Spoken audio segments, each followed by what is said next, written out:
Hey there folks, I am the Mighty Plantain. Thanks for checking out this video. We've got another fall variety pack today. This time around, this is the Harpoon Fall Variety Pack. Big thanks to Will H for giving me the heads up that this was out there. Giving me the thought to check it out. Comes highly recommended. So what we've got in the Fall Mix Pack from Harpoon is their Octoberfest, their Harpoon IPA, which is available year-round, Flannel Friday, and Dunkin Pumpkin. Now, these Dunkin collaboration beers, I don't think they've ever put them in a mix pack before, except the Dunkin mix pack. I think you can only buy them together as Dunkin brews, and then like the separate. I don't think they've ever put it in with their other non-Dunkin beers before, but correct me if I'm wrong. Hit me up down below there in the comments or the email link.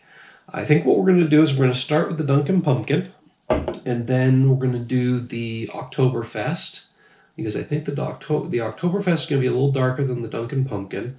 And then because Flannel Friday is listed as a hoppy lager, that'll be number 3. And then we'll put the IPA last, of course, because it's more heavily hopped than any of the others, and doesn't matter whether you go light to dark or not. You should definitely go light to dark, except when it comes to hoppy beers. Your hoppier beers should always be at the end. Darker beer styles tend to have more roastiness, heavier malt character that will color your palate before you go into a lighter beer. But hops, the bitterness of hops will wreck your palate faster than anything, so they should always go last, even when you've got like a stout or another dark beer first. With the exception, of course, being hoppy dark beers, in which case just go light to dark. Anyway, most of you guys already know that. But Dunkin Pumpkin limited edition, limited release, I should say. I didn't see if they did a Dunkin mix pack again this year, so this might be the only Dunkin variety available this year. I don't know.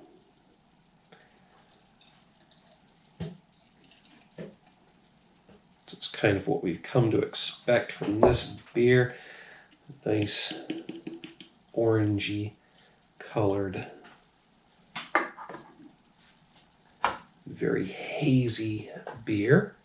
Slightly effervescent, but yeah, definitely hazy, almost creamy looking, but distinctly orangish, orange tinted brown, more maybe lighter on the yellowish end down here where the beer's thinner, but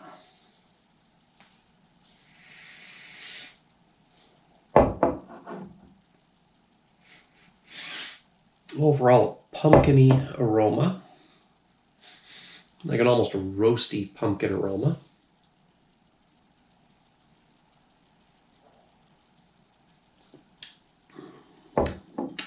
Medium mouthfeel, it's got some decent body to it. Up front, an almost sour, bitter coffee flavor, because that roasty pumpkin flavor is kind of mixing with the astringent coffee flavor, which is giving it almost a sour tang, but it's not quite sour. It's more of that astringent nature. You know, if there's a perfect blend of coffee and pumpkin, this is kind of it. It's not like a pumpkin spice latte or anything like that, but it's got that vegetative, pulpy pumpkin aroma, pumpkin flavor, slightly roasted, and then it's kind of complemented by that bitter coffee, roasted coffee flavor. It's not something you see in a lot of beers combined together, but it's been working on a certain level for the Dunkin Pumpkin, which is why we keep seeing this one coming back year after year. And it's a big hit because it's, again, a different combination of flavors. You don't get that everywhere. Whew, pardon. I mean, there are some other coffee beers out there that have incorporated pumpkin and vice versa. There are some pumpkin... Hiccups are trying to break through. Excuse me. There are some pumpkin beers that have incorporated coffee. I think, let's see, Southern Tier has done that very well. Anyway, this is very good. It's a solid fall beer. Perfect combo of pumpkin and coffee. I'm actually hitting this with a 4 out of 5 today. I don't know if that's been my historic rating on it, but it's hitting me just right. I'm really feeling it. I got nothing bad to say about it, but it's not quite putting me in that wow or blown away category. It's not quite edging itself up into the perfect beer either, but nice solid 4 out of 5. I'm going to finish this up. We're going to move on to the Octoberfest. All right, so next up is the Harpoon Octoberfest. It's an American-style Marzen. Now, as much as I love my winter beers, my fall beers are a close second favorite. And Oktoberfest styles, yeah, I like my Oktoberfests. I don't know, there's just something about the style that I've always enjoyed. Coming from Harpoon, though, even better. Harpoon being an employee-owned brewery. I know I've gone off on this before, and I'm going to say it again. There's just something about working for an ESOP company or buying from an ESOP company that makes you feel better about your investment, because you know that that money is getting distributed to all the employees as part of their retirement fund, etc., etc., etc. I was going to tell you, Clown Shoes, another great beer company based in Boston, when they were looking to sell, they had to sell to survive. They actively sought out employee-owned companies, and Harpoon was one of those. They're larger. They brought them into the fold. Clown Shoes still exists as a separate entity, and they have not lost any of their creative spirit in the whole, merger, buyout, whatever you want to call it. So that just speaks to the character of these types of companies as well. Anyway, just some thoughts when you're sitting there and looking at the stuff in the beer cooler and wondering what's worth your money. A couple of employee-owned companies, a couple of really great breweries. So, Harpoon's Oktoberfest. It's a fairly dark beer. It's slightly hazy, somewhat effervescent. Lots of bubbles coming up through there. It's a darker and redder Oktoberfest than some other ones out there. I guess I'd call it copper colored. Good looking beer. A bit of a sweet aroma coming off of that.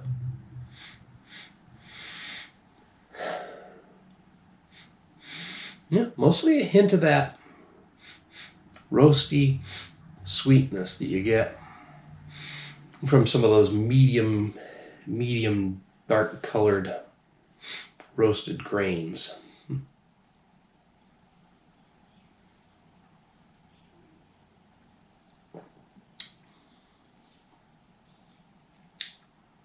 Sweet, a little bit of sourness. I think it's on the cusp of sourness. It's like a nice sugary, grainy flavor. Hints of roastiness, a little smokiness to it. In the finish, there's this crispness. It hits just right. Now that crisp finish is a little bit different from some other Oktoberfest styles that I've had, or Marzens, however you want to look at it. It's good. It's solid. This is like a nice fall campfire beer.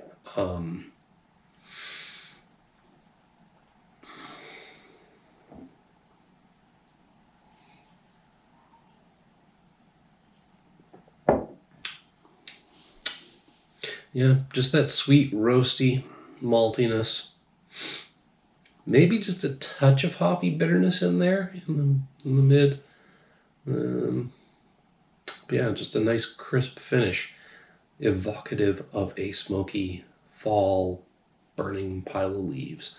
It's good. It's really what I'm getting at here. No real standout flavors, nothing different or mind-blowing, but also I got nothing bad to say about it.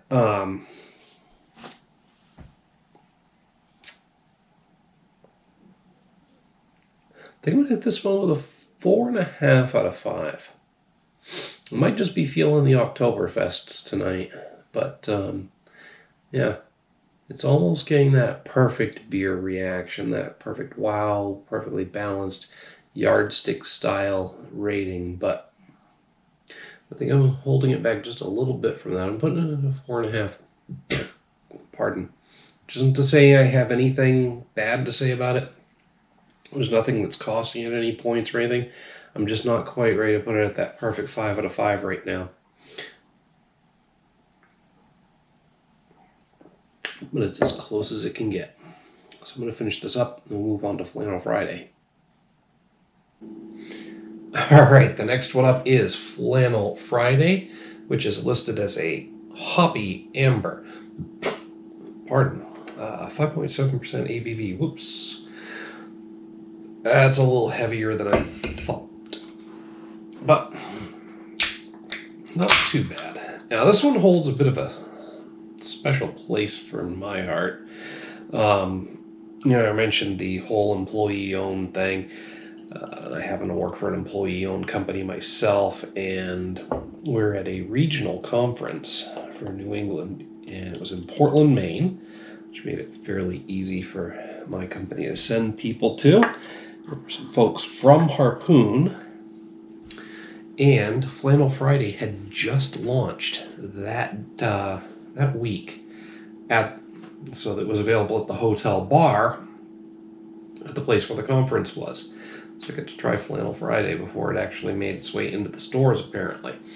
And it's a really good beer. It's honestly one of my top 10, maybe within my top 5 fall beers. Slightly hazy, very golden brown in color, somewhat effervescent.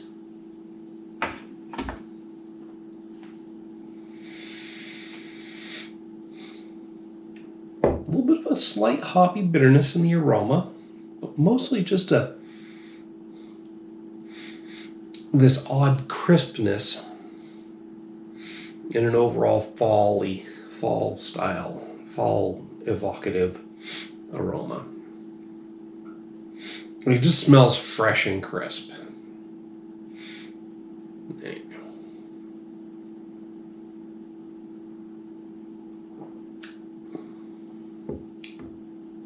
Medium light mouthfeel. It's actually lighter than it looks.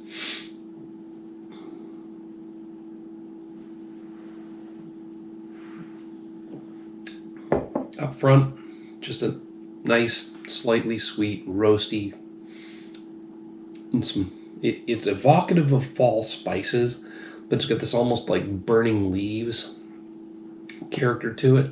Not in an unpleasant way, in a very, very pleasant way.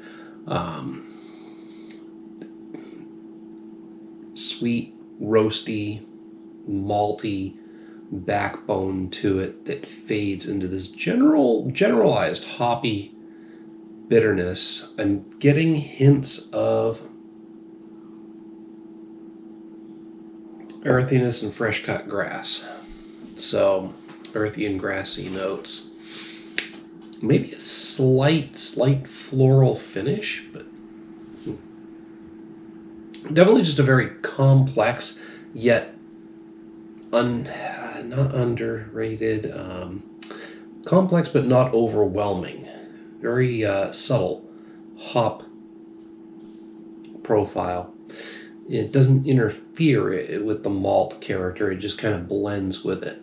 So everything I mentioned there is just kind of coming together in this really great fall beer. There's a reason that I grabbed a 12-pack of this after the first time I had it. There's a reason I have a hard time not picking up a 12-pack of this every time I see it in the store. The only reason I pass it over is because there's usually something I haven't had before and I want to try something new. But when that doesn't happen, I'll easily grab a 12-pack of Flannel Friday. Honestly, is just a very easy drinking, delicious fall beer. 6, 7, 8, maybe even a full 12-pack, depending on when I start, can disappear. around a nice fire in the backyard. It's just good. Yeah. And it's not like this wow or unique character to the beer that's pushing it up to a perfect 5 out of 5 for me. I think it's partly, memories, experience, and just the general fact that I really, really have an emotional attachment to the beer, as well as the fact that I love it and I can't find any fault with it. It is a perfect fall beer and a full-on 5 out of 5 from me. Anyway, I'm going to finish this up, and then we're going to do the Harpoon IPA, which I don't think I've had in a little while, but anyway, that's next. All right, last one up in this pack is the Harpoon IPA. Hoppy, balanced, and crisp. 6% ABV and 42 IBUs. That's actually pretty respectable for a typical IPA. Now, I mentioned earlier the Clown Shoes acquisition by Harpoon. They also acquired, back in the day, another brewery, UFO, which has a very IPA-heavy catalog. Last I knew, which was 3 or 4 years ago, UFO still actually existed as an independent entity under the Harpoon umbrella as well. So, just something to think about. And if you go to the Harpoon Tap Room in Boston, you can check out the UFO line and Clown Shoes beers as well. That's actually a pretty amazing place. Apparently the CEO still shows up from time to time and buys all the tourists around. Yeah. It's cool. It's cool. Mr. Dan Canary, probably one of the coolest CEOs out there. Met him at the same conference I was talking about earlier, so, No. Take that back. I met him at the national conference following that regional conference. Anyway. Yeah. Humble brag, something like that, whatever, blah, blah, blah. I know CEOs and shook hands with them and have selfies. Okay. Got a picture with Sam Calagione of Dogfish Head too, but pardon, I'm pretty sure anybody in the crowd who asked either of these guys for a selfie would get one, because they're actually just down-to-earth cool guys. Anyway, the Harpoon IPA, slightly hazy, slightly effervescent, golden yellow with a bit of an orangish tinge towards the top. Put a decent head on that, and I'm going to keep trying to pour the rest of this can out without making the head go too crazy here.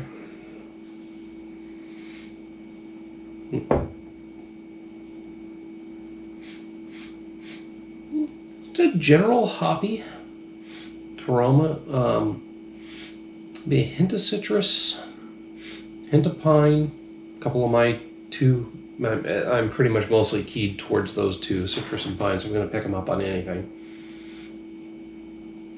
And almost smoky aroma as well.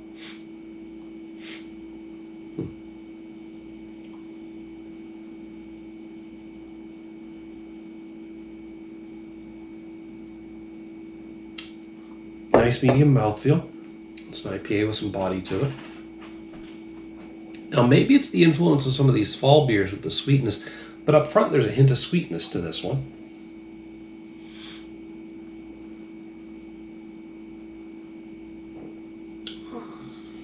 A bit of a decent grainy maltiness, like a light grainy maltiness though. It's there, but it's almost like a weedy, again, light graininess to it, but you can detect it, which is something you want in some IPAs.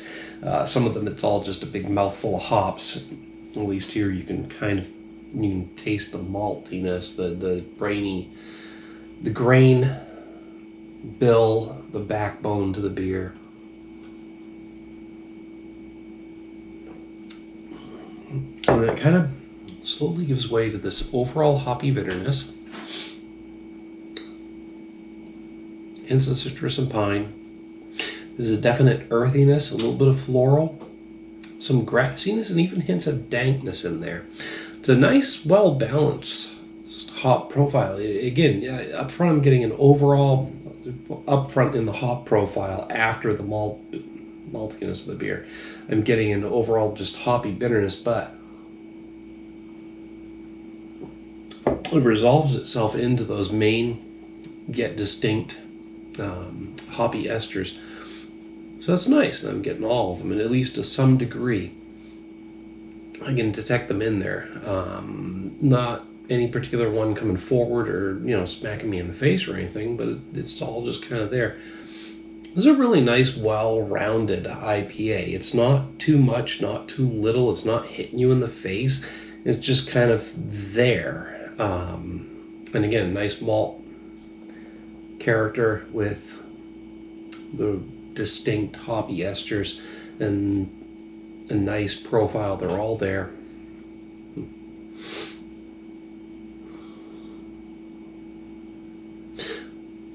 I'm not quite ready to put this one up at the 5 out of 5 category either, because again, I've had some other IPAs with very similar characteristics. It's not giving me a unique experience, but it is about as close to perfect as I can put it. So I'm going to give this a 4 out of 5, a 4.5 out of 5 as well. Like I said, if I hadn't had other IPAs that are so perfectly well-rounded, then maybe it would be pushed up into that 5 out of 5 category. But it's not. Again, this is not easy to pull off, but other breweries have done it. And again, I'm not quite getting that wow or blown away reaction, but I'm as close to that as I can get. So I'm pushing this up to the 4.5 out of 5. So all in all, the Harpoon Fall Pack is a really nice, well put together pack. I think it's great, and you should grab it. Once you do, check them out. Hit me up down below in the comments, the email link. Love to hear what you have to say about these beers individually or as an overall pack together. Pardon. I think it's a very solid fall pack. While you're down there talking about the beers, don't forget to I could feel the hiccup trying to come through. Like and share the video. Don't forget to subscribe to the channel. Until next time, folks, thanks for tuning in. Cheers.